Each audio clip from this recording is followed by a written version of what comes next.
Welcome back to the Practically Pastoring Podcast. My name is Frank, and I'm glad you're here. This is quite the environment change. I am live at Lakeview Church in Tarpon Springs, Florida. Next to me is the Timothy Miller. Great to see everyone and hear you.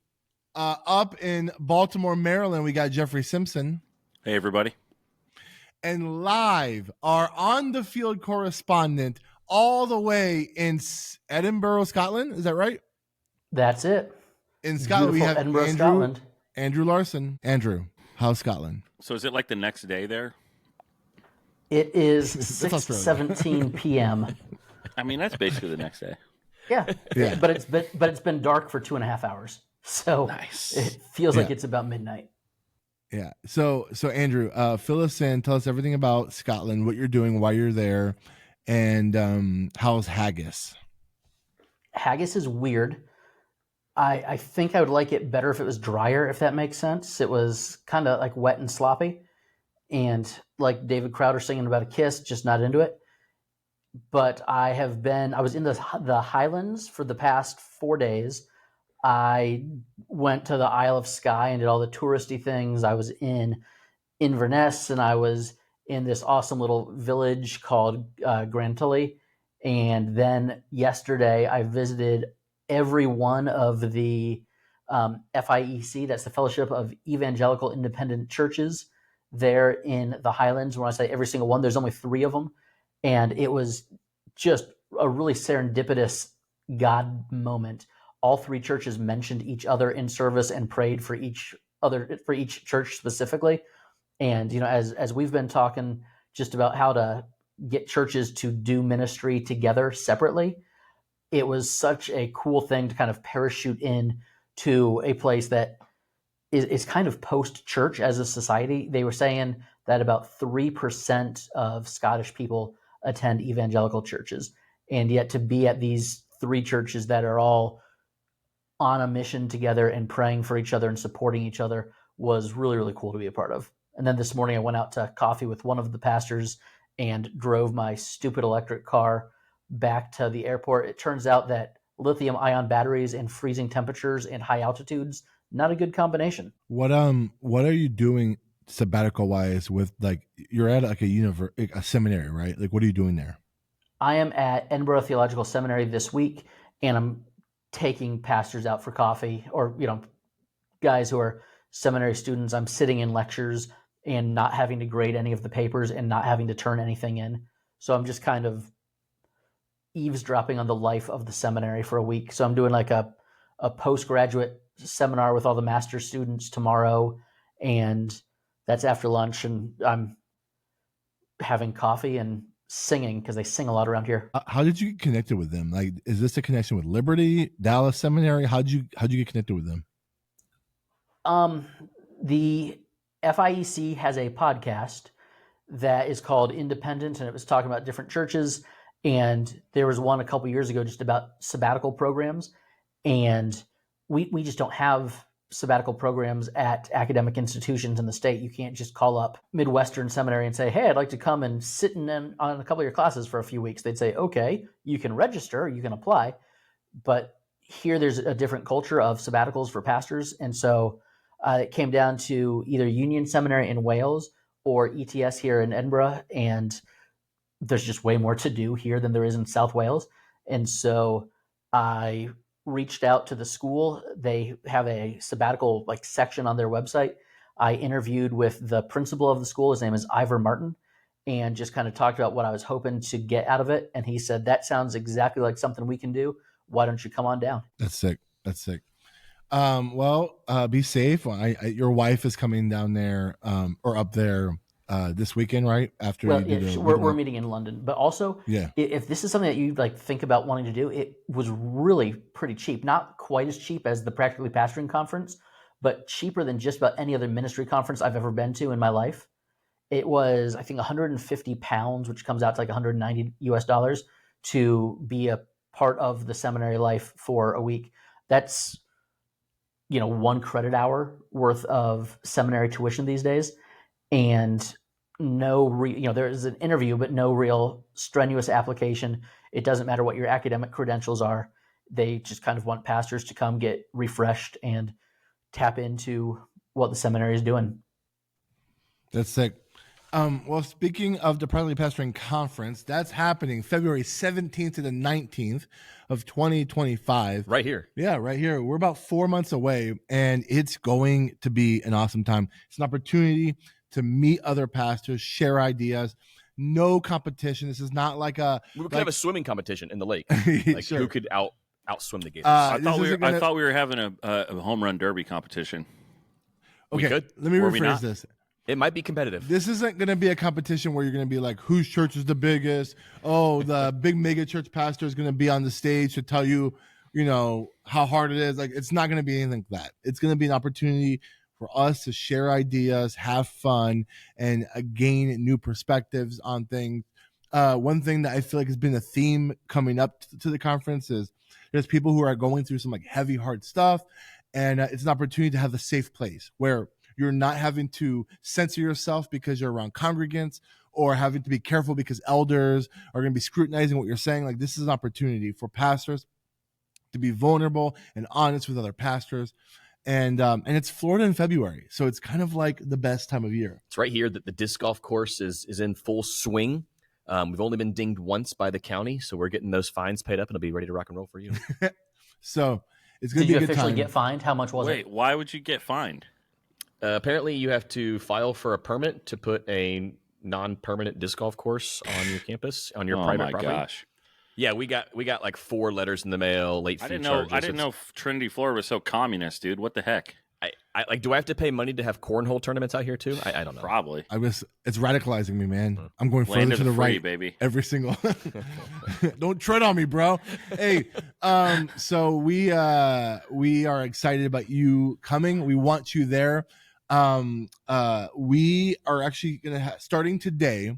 There's a Black Friday discount that's going to be live from today till the end of November. What's the discount? It's $20 off. So this puts the price. Wait, we're paying people to come Whoa. now? As the This- person that holds the bank account for this group, are you certain that We that's a didn't good get idea? We didn't get this approved. What is happening This right is now? putting the price of the tickets back to the early bird price. It's crazy. And so if you're interested in being, yeah, we're giving out money. If you're interested in being a part of this conference and saving money, you have about 2 weeks now to use the code Turkey20. Turkey20. Now I'm All hungry. TURKEY, the number 2, the number 0. Turkey20 at checkout in the promo code, and you'll get $20 off. And you'll be here. As we've been saying, we want to encourage you to bring your wife to the special spouses meeting that's going to happen here on the second day of the conference. It's gonna be amazing. There is a handful of spots that if you need like housing, we might be able to get you to share a room with some other pastors in the area. But if you are married and you want a free room, that might be a weird situation because you'll be joining a house with other. This Pastor- is not that kind of conference. Yeah, right? yeah. So I would encourage you, if you're bringing your spouse, to get your own like hotel. Get the church to see if your church can pay for you and your wife. If you need like a nice letter that says like, hey, write this letter to your elders to convince them to give you a stipend for that. Andrew would love to write that for He's you. a doctor. Andrew, It's steal what he some letterhead from the seminary. Oh, Yeah. I bet there's some That's like, so nice legit. embossed Scotland great. letterhead Oh, with yeah. like With it's the gonna be beautiful. raised lettering. Actually, it'd be Yeah, cool yeah, as yeah. if you stole letterhead from the Highland Games.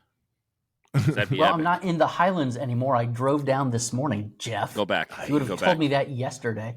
I don't want to rent another car. Driving I want here to is see you terrifying. compete in the Highland Games. I want to see you throw that giant log. That'd be awesome in a kilt.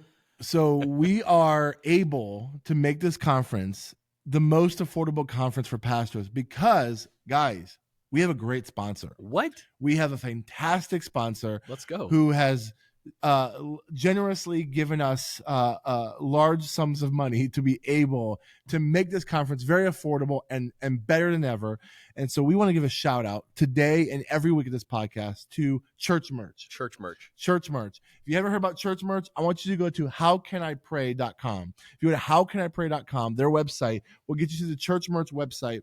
Frank, if I need merch for my church, who should I call? You should go to Church Merch, because at Church Merch, they do shirts, they do books, they do journals, they do pens.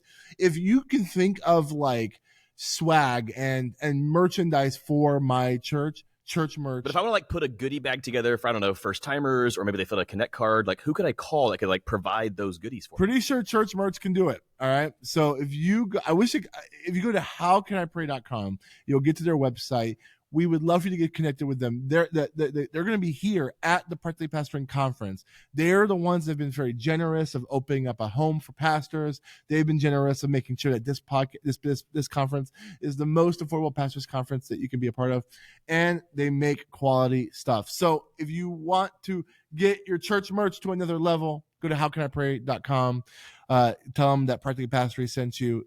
They would love to get your church merch right. All right. So we got 2 questions. Neither of these questions are from the Practically Pastoring Podcast Facebook group. They're from another Facebook group that Andrew likes to remind me is a wild, wild place. But maybe the most toxic group on Facebook. But Accurate. these questions I thought were very, very good for our podcast. And these are personal. I think we should like answer these like, sincerely, because one of these questions, I feel like this person needs encouragement. The other question is so practical that like, I get it. When I was new in ministry, I didn't know. I can't wait for the first one, dude. So, okay. I don't know why. Here's the first question. I'm not going to say a word. Pastor a small church, and when attendance is low, it affects me and leads me to question my calling, anointing, and everything else that goes into being a pastor. On a different note, I really wish pastors were more there for each other. Oof. So this pastor seems like he's at a church that's already small. Your congregants were there for you. It's already small. That the numbers have been, when the numbers dip, as they always do, it takes a shot at his ego, takes a shot at his heart, makes him question if he even should be a pastor. And then on another note, which I think is the heart of this podcast, the heart of what we're trying to do, is he wishes pastors were more for each other. So I don't know. This was anonymous, I believe. So I don't know where he's located and like what kind of like demographic. Maybe he's in a rural place, and that's why it's hard for him to connect to other pastors. But guys, I just started working at a church that wasn't like definitionally considered megachurch. So like I'm still, I don't want to speak out of like what I think I know. You guys can kind of speak more honestly. How would you encourage this brother with his calling? You're in a small church. I wonder, one question I would ask is, what were your expectations going into this? Because part of me feels like you might have had some poor expectations coming into what a small church is like. I'm going to assume by small church, he means less than 100. And in a church of less than 100, if 10 or 20% of the people are not there on a Sunday, you definitely notice it in the room. And so I would just want to encourage you to, this is the nice version of this, to be secure in your calling and know that numbers don't have anything to do with who you're called to be. They definitely don't have anything to do with your anointing. I can definitely say that I've felt this in the past, but the best advice that was given to me when I was dealing with this was basically to get over yourself, because it's not really about that. And so if you are really emotionally affected by the attendance, something is being revealed about your heart, and what's being revealed is probably that you have some pretty deep people-pleasing insecurities that need to be dealt with. And I would encourage you to talk to a counselor about that, because a lot of us that are pastors, that is a shadow side of what makes us able to do what we do. We like it when people like us. We like it when people think highly of us. And so when we look out in the congregation on a Sunday and it's low, all of those insecurities that apparently haven't been dealt with, if you're questioning your calling and anointing and being a pastor, that's a real sign of unhealth that you definitely want to deal with, because it's not going to get better on its own.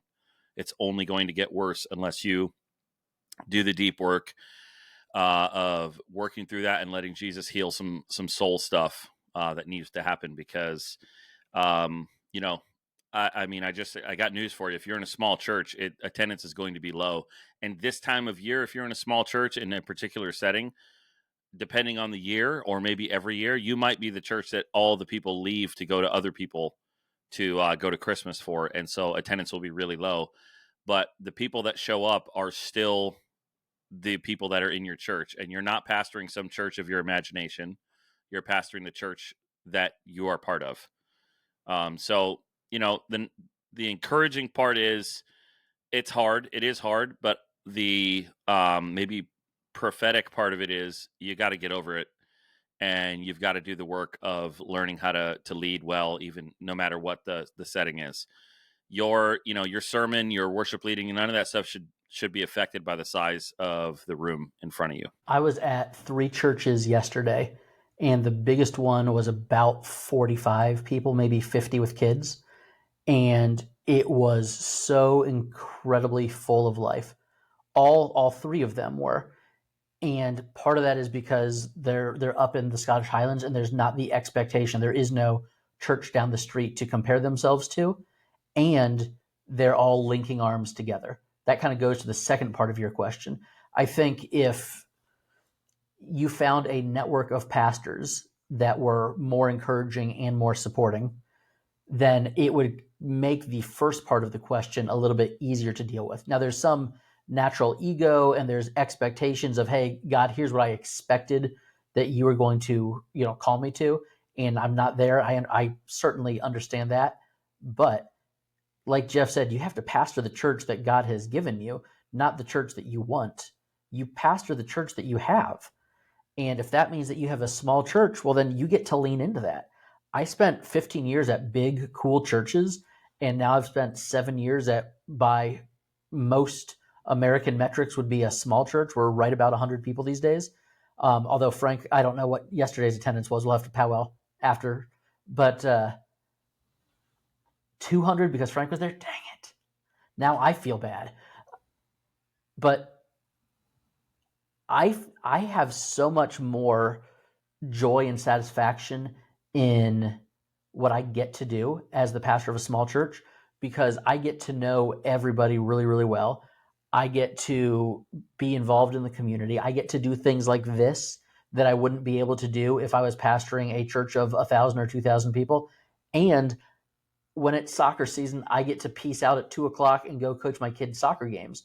So there are a lot of benefits to being at small churches.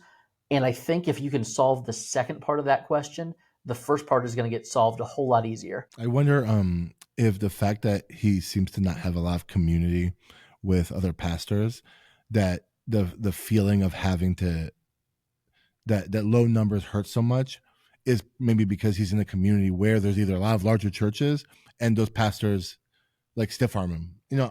I don't know. Tim, as the church that's booming in size, that you've never had this problem before, how would you answer this question? We've definitely been here. Andrew, I mean, when we were in student ministry together, but like how many Wednesday nights did we call each other because it was a low attendance night? We were feeling, I don't know, a little bummed out. Is that just a fancy word for saying depressed? We were feeling a little bummed out, and we were there for one another. We made fun of each other, and we realized that, you know what? Like Jeff, I don't know that I could say it any better than what you said, dude. Like this could be an identity problem too. Like we should not be searching for our satisfaction and fulfillment in the amount of butts in our seats. And I know that's easier said than done, because when you get up to preach and you've got a good sized room, but not a good size of people, like that's tough. Like our egos as human beings, let's just be honest, like that can be tough sometimes. But this idea of pastoring the church God has given you, not the one that's in your imagination or your dreams. Like I want a t-shirt now, Jeff. Like I seriously, like I want that on a shirt. I want that on a hat. Like that is such good wisdom and good truth there. I church feel merch for you though. Make it happen. Yeah. Church merch could do this for us, guys. I definitely feel for you with the lack of community, because I don't know that I would have done so well on those tough days without being able to call Andrew or being able to text my guys, my circle of pastor friends. So man, whatever it takes, if you're the one that starts the group, you start the group. Like something needs to happen in your community where pastors are getting together, where you're doing this thing together. I mean, really, Also, if we knew who you were, I we'd pray probably that get you down to the conference. I'll pray that you either have or find a great wife who can also be that perspective for you. Because when I come home and I'm like that, my wife is basically like, hey, you got to knock it off. That's not what we're here for. The other thing about it is like one thing that somebody said to me early on that I took the wrong way, but they actually were right. I don't know how they meant it, but the Lord used it. Basically, they said like, the church is the size that your leadership can handle.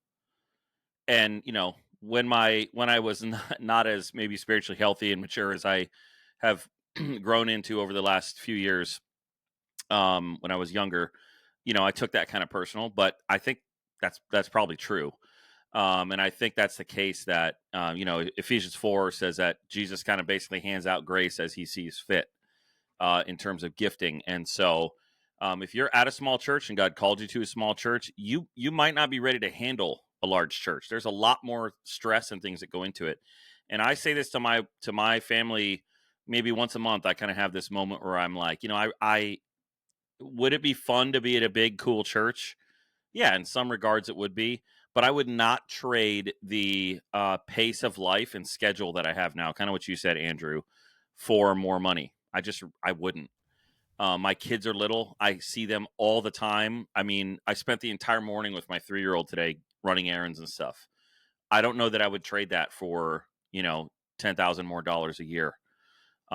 Because, when she's older, I can maybe go do that or do something else. But right now, this pace of life and this group of people is where God has me. And I think if you can learn to find satisfaction in that, you're going to do well.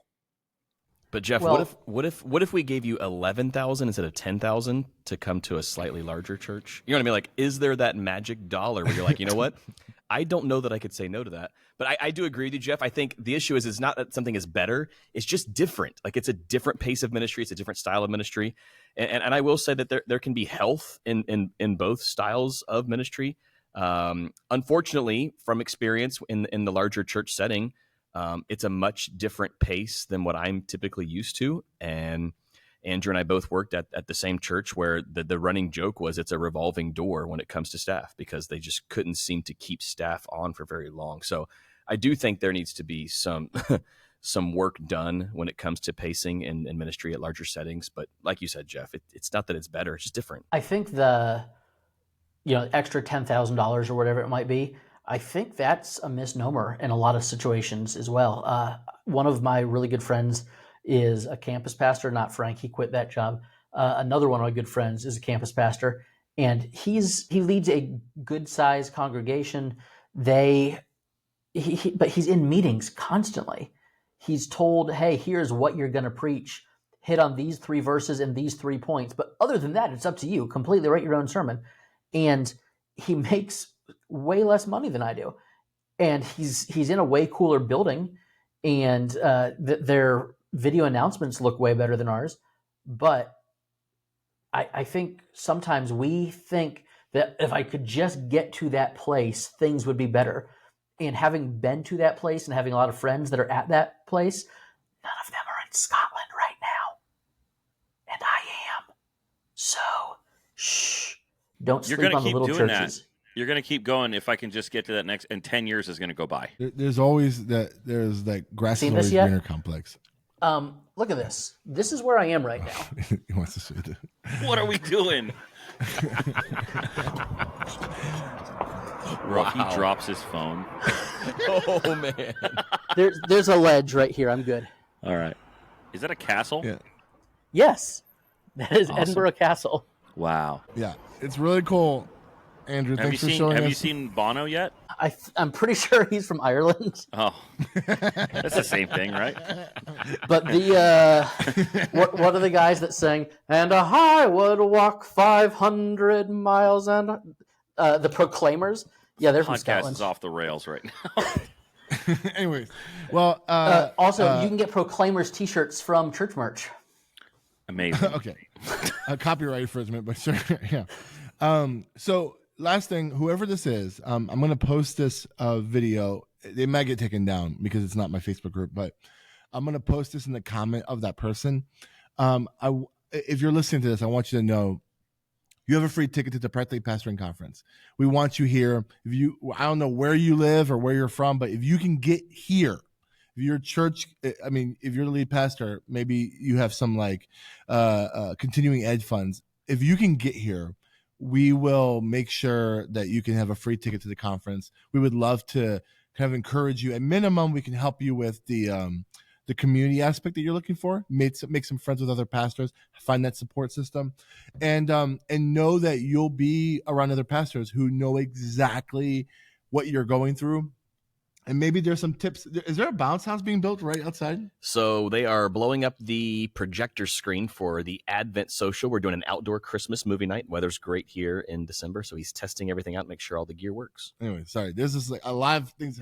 This whole sanctuary is all windows, and I just see Frank's very easily distracted. this thing happening. So yeah, if you can come to the Practically Pastoring Conference February 17th and 19th, we would love to encourage you and support you. If you're married, your wife can come to the lunch for free. One thing we've also forgot to say is that if you have kids, that specific day where husbands will be with the in the main conference, the wives will be out at a special meal.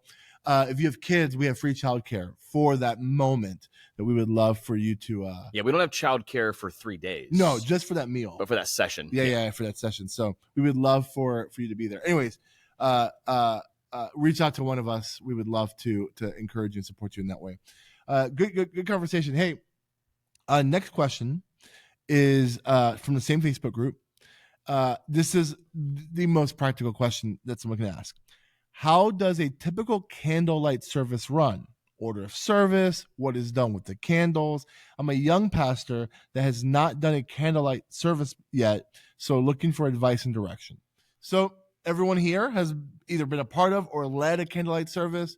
Give your best practical information of what that service looks like. Maybe you already have your service for this year kind of written out. What does that look like for you guys? Rule number 1, no fake candles. That's my rule a bold number 1. statement, because a lot of churches say the opposite. Real candles we might only, be bro. going fake this year. Oh, We might go fake. gosh. It's the green, Jeff. It's the green chairs. I'm looking at them dude. now, and you can still see the wax. Oh yeah, I can see Dude, it everywhere. it's worth Everywhere. it. It's worth it. It's worth it. It's the marks of The incarnation of is worth it. living Sorry, church. man. I would say candlelight service is a misnomer. You're really talking a candlelight 5 minutes at the end of the service. Max. Okay. You're not. You're singing Silent Night holding candles. Candlelight one most song, of the and time. it's always Silent Night. What? Why? I don't know. It's not even that We old didn't of a make the Christmas rules. carol. If we're being honest, it's the newest Christmas carol you're going to sing, but you're going to sing it holding a candle, and night the wasn't even acoustic guitar silent. is going to drop out during that last verse, and it's Oh, going to yeah. be awesome. I mean, really that's want to do very candlelight prototypical. while we sing "Let All Mortal Flesh Keep Silence" because that would be awesome. But you can only push it so far. Silent Night it is. Especially if I you really get want- some really good harmonies in that one, just to make it sound, chanty. Ooh. Eerie. Yeah, I love it. Well, I have my planning center pulled up for Christmas Eve. We could just work through that. So I will say the caveat for me is that this is coming at the end of an Advent season. For us this year, we're just doing the narrative out of Luke. But typically we would do, the themes of Advent, the historic themes of Advent. And so each week, each Sunday leading up to Christmas Eve, you're lighting one candle in a wreath that has 4 candles with 1 candle in the middle, typically. Depending on how you're doing it and your aesthetics, you may do the traditional purple candles with 1 pink and then a white one in the middle. We're going to do all white this year, so it kind of the colors are out the window a little bit. Jeff, Yes, sir. Do you do the Protestant theming or the Catholic theming of the 4? Tell me the words difference. Okay, one of them, the Protestant one uses faith, and the Catholic one doesn't use the word faith. So Yeah, we don't use it's the word faith love, when we do joy, it. peace, and faith is the Protestant one. What's the Catholic Hope. one? Hope. That's Hope. what it is. Hope, love, joy And is then- always and the then- third Sunday. And then the Christ candle is the middle one. But I am Protestant, so I'll do what I want. Yeah, I I go with answer to whatever no one is pope. going to prove my point and work with the sermon series that we're doing best. I didn't use hear- whatever candles you're going to go with my sermon series the Oh, yeah. best. Yeah, whatever color works. Some years, so the problem I had is the first year I came up here and I was all gung-ho and I was like, we're going to do purple, it's traditional. And this is Ravens territory. And so everybody immediately was like, oh, sweet, the church is decorated purple for the Ravens. And I was like, well, we missed the point. So we've switched to red and green because, it's not worth it. But This is what we do. So we're going to sing. This is like my order of service from the last few years, and I just tweak it every year.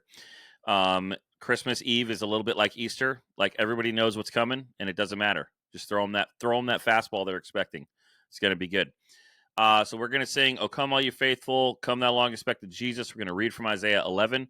We're going to sing, "O Come, Emmanuel." I'm going to do like a short welcome and explanation of what's going to happen in the service. Then we'll have a call and response, call to worship, and I'll take a minute to explain the way we do it. The way we do it is the call part of it, the leader's part is in highlighted like yellow, and then the people's part is in white, and that's just always the case on Sundays no matter what. So after a couple weeks, people just understand. I don't need to explain anymore, but on Christmas Eve, there'll be guests, so I'll explain it, and then we'll sing "Joy to the World." We'll light the Christ candle, which is that middle candle that is not lit when you come into Christmas Eve, but all 4 of the Advent candles are. We'll sing another song or two. We'll read from Luke 2. We'll sing a couple more songs. We'll greet each other. I'll share like a 10 or 15-minute sermon, shorter sermon, right out of Luke 2. Then at the end of that, the kids transition. I call the kids up. We pass out the candles, and everybody sings Silent Night together with the candles lit. We shut all the lights off. We get that moment that everybody is like nostalgic for. And then as people leave, they put their candle in the baskets, and that's that. People get their candle on the way into their seat. So that's how that works. And then the symbolism of it, we light the candles from the Christ candle. So ushers come up and light their candle from the Christ candle. Then that light symbolically and truly spreads throughout the room. And there's kind of a symbolism of that. And so that's what our service looks like. I guess I could save this planning center order, and you can post it in the comment there if you want. But I think that'd be sick if you yeah. Hey, can I give one tip before Tim shares his outline of what he's going to do? One thing, if you decide to do like an Advent theming where you have all the candles, which you don't have to. I think churches just have one candle that's on stage because that's pretty, and then you light the candle from that one. Or you can do none of that and just like have like a match in the beginning and light a candle and do that. But if you do the candles like Jeff is saying with the 4 candles with the one in the middle, here's a pro tip that you need to know, because you like when my church did this, we didn't realize till like later. You will want to buy dozens of those candles and if you have multiple services, you have to like watch how your air conditioning is blowing, because it might burn the candle down faster. And so literally for some of our locations in our last church, we would be replacing a candle after each service because the candle might not make it. And you're talking about taper candles, right? The long, skinny ones. Yeah, the long, skinny guys. Yeah. Now, if you use we go pillar candles. Pillar candles. Yeah. So that helps. Those last longer. Yeah. But even then though, like if you like that first candle that you light on the first day of Advent is going to get the most burn throughout the whole month. So it would behoove you, especially if you have multiple services, because you're going to have that moment where you're going to have to light it. Like what we did is we had the reading and then we would light the candle after the reading, is just to buy multiple That's the advantage of that. That's the advantage of going all white candles. Like white pillar candles are easy to find everywhere all the time. Yep. And so just have multiple of those candles, so that way there's just this beautiful uniformity between every service and every week. Because what will happen is then you start the second week of Advent, your first candle is like halfway down, and then you're like a second candle, and then by the third week that thing is gone. You might as well just already buy it. So every Sunday morning you have a whole brand new set of candles, and they look really good. Anyways, also, get yourself not like a hot pink lighter. Like get a lighter that's a neutral, maybe white or black, something that kind of doesn't scream, "Look at me." Yeah, not the big neon ones that are sold next to the grill. Yeah, the long ones are great. And then make sure that whoever's lighting the candle, if you have like congregants light the candle, go over it with them before the service starts, because inevitably someone will get up there and they'll be standing up there for 5 or 10 seconds, which feels like half an hour, going click, click, click, click, click, click. And it's super awkward.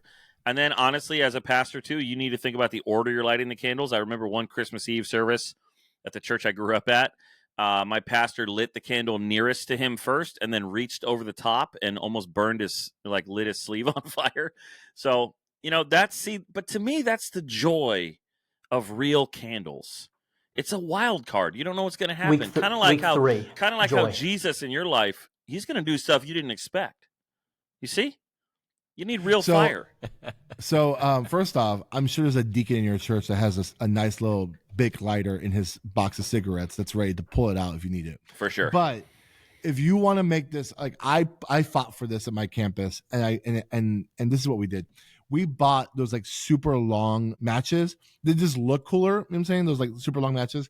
And what we did is we ripped the box open so that the striker side is taped to the table. So they're literally like striking it on the Genius. table. And then we made this paper and we laminated it in front of the candle. And there's an arrow. And it would say day 1, day 2, day 3. So that way, when they're about to light the candles, they know not to screw up and light the wrong candle. And typically what we did is when the service started, we already lit the candles from the previous days. So all they have to do is, if they want to strike it, they can. What they could always do is take that match, light it from the previous week, and then do that way. But we have like a cheat sheet on the table that tells them light Genius. this one on this date. This is a great question, because these are like the level of nuance that like only experience tells you, and that like being in the crowd and just experiencing it, you don't necessarily get these kind of information. All right, Tim, what is Lakeview doing? He just muted me. I appreciate that. I'm actually texting with our worship director now. She's actually getting the planning center template up and ready for us to start tweaking all things Christmas Eve. But really, as I was listening to you, Jeff, our order is so similar. We pretty much do the same thing every Christmas Eve. With we sing, we read some scripture, we sing some more, we read some scripture. I usually pride myself in finding a few really solid videos that I build into the Christmas Eve service. It's nighttime, and so the videos work really well in our particular space. And then we close out with our candlelit portion. And this year we are making a shift. I know Jeff's going to hate me forever. I was actually very much against it. The design team kind of said, Tim, these chairs are like, they can't handle any more wax. So I put it out to the staff. They're like, we're fine with it. So we are moving to the electric flicker candles. So if you haven't seen the electric flicker candles, they look unbelievable. When you take a photo with them, you can't tell. They look real. Might as well hold It's flashlights. weird. You I pretty am much going are to holding a geofence flashlight. Lakeview and say, if you want real candles? Genius. Head down to Safety Harbor, Florida. We've been using the fake candles for our Advent wreath for a year or two now. They're remote controlled. We light them before the service, so as they come in, they're already lit. We haven't done the traditional like do the reading with the lighting in a while. Jeff, how do you do this in the liturgy? All right, at this time, turn on your candle so Right. you can Mhm. sing Silent Night. That's it. That's it. Yeah. We're gonna fake light the candles. That's the At this time, everybody, if you could enable your Bluetooth and pull out your iPhone and turn on the flashlight. Set your home automation to on your phone. So Everyone, it if you is go a to the church disaster, website- we'll go back. If you go to the church website, click the link. There is a video you can play with a candle flame on it. I want you to play that video, turn it around, and hold it up so we can see it. and if perfect. you donate Jeffy. $10, you get the new feature where you can turn it blue. Yeah. Amazing. So one thing that I love about Advent season is we replace the call to worship with our Advent reading and the different families that light the candle each and every week, which means I don't have to come up with a call to worship every week. And it's just one of my favorite things ever. I would say big thing too, like if you're a newer pastor, which this guy I think said he was, right? You can win or lose if you're unwise, but you can win so many relational chips here because nostalgia is high at Christmas. Lean into it. You literally do not have to impress anybody with doing something new and innovative. In fact, don't do anything new and innovative. Lean into this is what we've always done. As long as it's not like, anti-gospel, but like lean into that stuff. If they do a Christmas carol singing thing, do it. Whatever they do on Christmas Eve, like it's not the time to come in and do cool new stuff. Again, you're pastoring the church you have, not some church of your fantasy. So lean into it. It's nostalgic. It's a time of year. You're nostalgic for stuff too at Christmas. So just lean into that. I mean, I wouldn't try to reinvent the wheel or really do anything different. If I was new at a place, I would just ask whoever it is, what have you done in the past on Christmas Eve? It's likely that it's going to be somewhat similar to what we've already mentioned. And I would just kind of go with that and then share a sermon from the text from Luke 2, probably. And I mean, I don't see how it can go very wrong. That's so good. That's so good. I was thinking about like how, I'm not trying to diss any churches, but like, when churches like, we're going to do, an at the movies, but like do like Christmas movies and stuff like that. Like, we're going to watch clips from Home Alone. I feel like Christmas is one of those things where it's a softball. If you just do what everyone's expecting, one, it's going to be the most Christological thing you'll probably do all year. Yep. And then two, it's just like, it's like even the younger like millennials and Gen Zers who are going to church, they're like, I kind of want this. I want to sing the same 3 or 4 songs that we sing every year. And I want the pastor to tell me that we should keep our eyes on the baby in the manger. Like, yes, like let's like. If there's one other thing they definitely want, it's real candles too. I mean, go for it. It's not that hard to get wax out of fabric. It's really not. Iron. It really is. It's funny. Anyways, so, I had a buddy quick tip, who thought you need an iron in a on. brown paper bag and you can get it out. Yes, but 300 chairs makes that. Don't you have a staff of tiring. like 50 people now? Look how big our church is. 300 We have chairs. so many We've had- chairs. We can't get all the Wow. wax 300 out. chairs forever. We've had that forever. I'm glad that like Tim has replaced me as like the guy you make fun of. Yeah, I remember for, like, last year when Frank was sharing, I had to walk to the back of the church and it was like 700 rows back. There was a guy. Yeah. The Now candle it's blew Tim. out because it melted all the way down by the time I got to the back of the room. Yeah. I don't have a job right now, so like this is great. Andrew, we had a buddy who thought he would get really creative at Christmas time a few years ago, and I was talking about this, and he, instead of writing a Christmas sermon, he wrote a Christmas poem, and he read that poem during the sermon slot, and to this day, his wife makes fun of him for it. Remember that? Wow. That is high risk, possible reward. I was thinking about that with Jeff when Jeff said you don't really need to go crazy here. Like, he wanted to do something so different, and I don't think it went over well, and it was really awkward. And luckily, his wife still makes fun of him for it. But Listen, I'm with you on this one, Jeff. Like, there's really no need. I mean, I guess if you want to take that chance, Right, doing something real crazy and innovative for Christmas Eve service for a pastor is like trying a new mac and cheese recipe on Thanksgiving. Don't do it.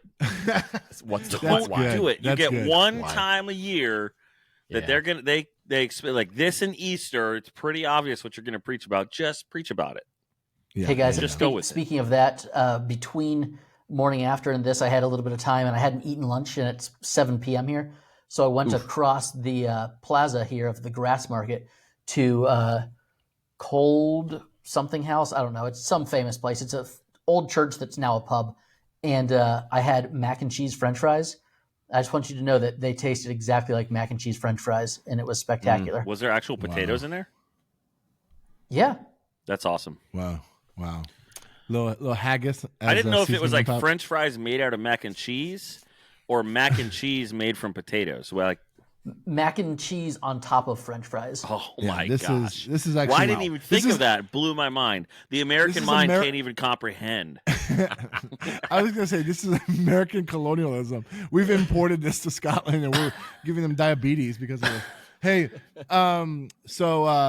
this is a good episode. First off, also one last thing, guys, check this out.